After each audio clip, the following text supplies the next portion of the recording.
Welcome back to my channel. आज हम पढ़ने वाले हैं what is air, composition of air and air pollution. ये एक साइंस का टॉपिक है और इसको मैं इसलिए बना रही हूँ क्योंकि हम देखते हैं कि साइंस में सबसे ज़्यादा एयर, वाटर, एटमॉस्फेयर से रिलेटेड क्वेश्चंस होते हैं।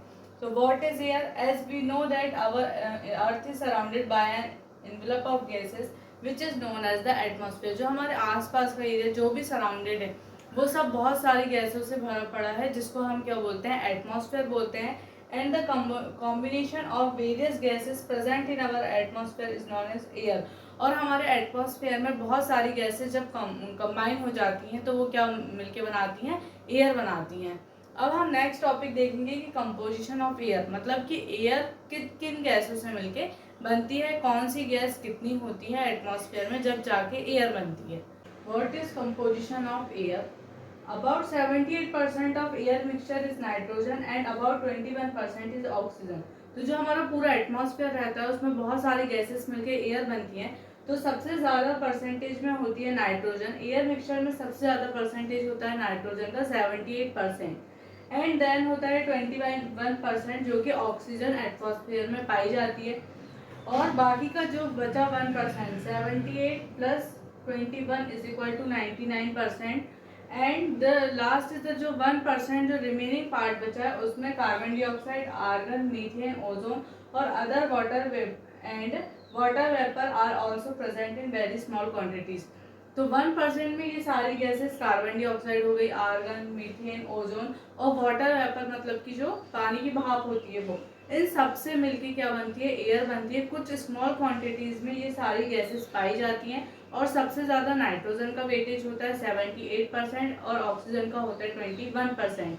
हमारे एटमॉस्फेयर में सबसे ज़्यादा मेजर कॉज होता है एयर पॉल्यूशन का। जो हमारा अर्थ है, जो हमारा एटमॉस्फेयर है, अगर वहाँ पे सबसे ज़्यादा गंदगी और सबसे ज़्यादा कोई चीज़ हो रहा है, किसी चीज़ का कारण या पॉल्यूशन हो रहा है, तो सबसे ज़्यादा होता है एयर पॉल्यूशन। अब हम देखेंगे कि एयर पॉल्यूशन कैसे होता है और कैसे हम उसको साफ कर सकते हैं। Topic is the air pollution. What is air pollution? When the air is contaminated by unwanted substance. Contaminated मतलब होता है दूषित होना। which have a harmful effect on both the living and the non-living, it is referred to as air pollution। तो air pollution क्या होता है? जब अनवांटेड सब्सटेंस मतलब अनचाहे चीज़ों से जो हमारी एयर है मतलब हवा है वो दूषित हो जाए, और which have a harmful effect, जिसके क्या होते हैं? हार्मफुल इफेक्ट होते हैं living things, non living things, सबको जिसको हार्मफुल इफेक्ट होते हैं वो कहलाती है एयर पॉल्यूशन। एयर पॉल्यूशन मतलब जब हवा कोई अनवांटेड चीज़ों से दूषित हो जाती है और लिविंग और नॉन लिविंग थिंग्स को हार्मफुल इफेक्ट पहुंचाती है, उसको हम बोलते हैं एयर पॉल्यूशन। अब हम देखेंगे कि वो कौन कौन से पॉल्यूटेंट्स हैं जो हमारी एयर को दूषित करते हैं और एयर पॉल्यूशन होता है। अब देखेंगे कौन कौन से सब्सटेंस हैं जो हमारे एयर को पॉल्यूट करते हैं। तो उन सब्सटेंस को हम बोलेंगे पॉल्यूटेंट्स। तो the source of air pollutants are factories, power plant, burning of firewood and cow dung, cake etcetera. तो ये जो कुछ पॉल्यूटेंट्स हैं इनके सोर्सेस मतलब जैसे कि फैक्ट्रीज में हम जो स्मोक होता है वो भी एयर को पॉल्यूट करता है।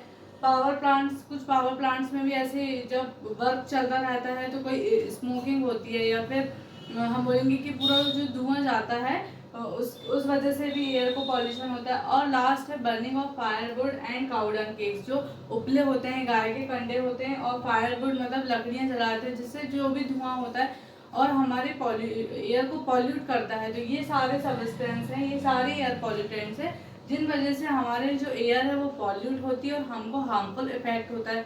एयर पॉल्यूशन की वजह से बहुत सारी डिसीजेस होती हैं, जैसे जिसको अस्थमा की प्रॉब्लम होती है उनको भी, जिनको एलर्जी होती है उनको भी प्रॉब्लम होती है, उस वजह से उनको खांसी वगैरह चलने लगती है, कफ होता है, और एयर पॉल्यूशन से लोगों को एलर्जी ज़्यादा होती है।